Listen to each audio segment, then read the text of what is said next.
नानक साहब के जो पैर थे वो काबा की तरफ थे। वो गुस्से में चिल्लाया कि ये कौन काफिर है जो कि काबा की तरफ पैर करके पड़ा है, और उसने गुस्से के अंदर आके उनके पैरों को झटका दिया, दूसरी तरफ किया।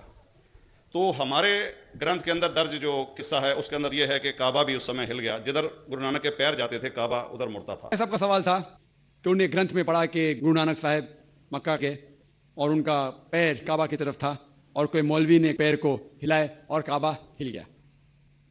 क्योंकि ये age of science and technology है, अगर कोई चीज़ जो किताब हजारों साल पहले लिखी गई है, 10,000 साल या 4,000 साल, तो शायद उसके बारे में हिस्टोरिकल रिकॉर्ड मिलना मुश्किल है। हालांकि इवन जीसस क्राइस्ट के बारे में 2000 साल हिस्टोरिकल रिकॉर्ड है, क्योंकि सिखिज्म जो एकदम नया मजहब है, जितने मजाहिब के मुकाबले हिंदुस्तान में नया है, कुछ सैकड़ों साल पहले 15th सेंचुरी में, toward the end of the 15th century, Guru Nanak साहब जो पंजाब के थे, ये मजहब तो कायम हुआ। हार्डली 400-500 या 400-500 साल।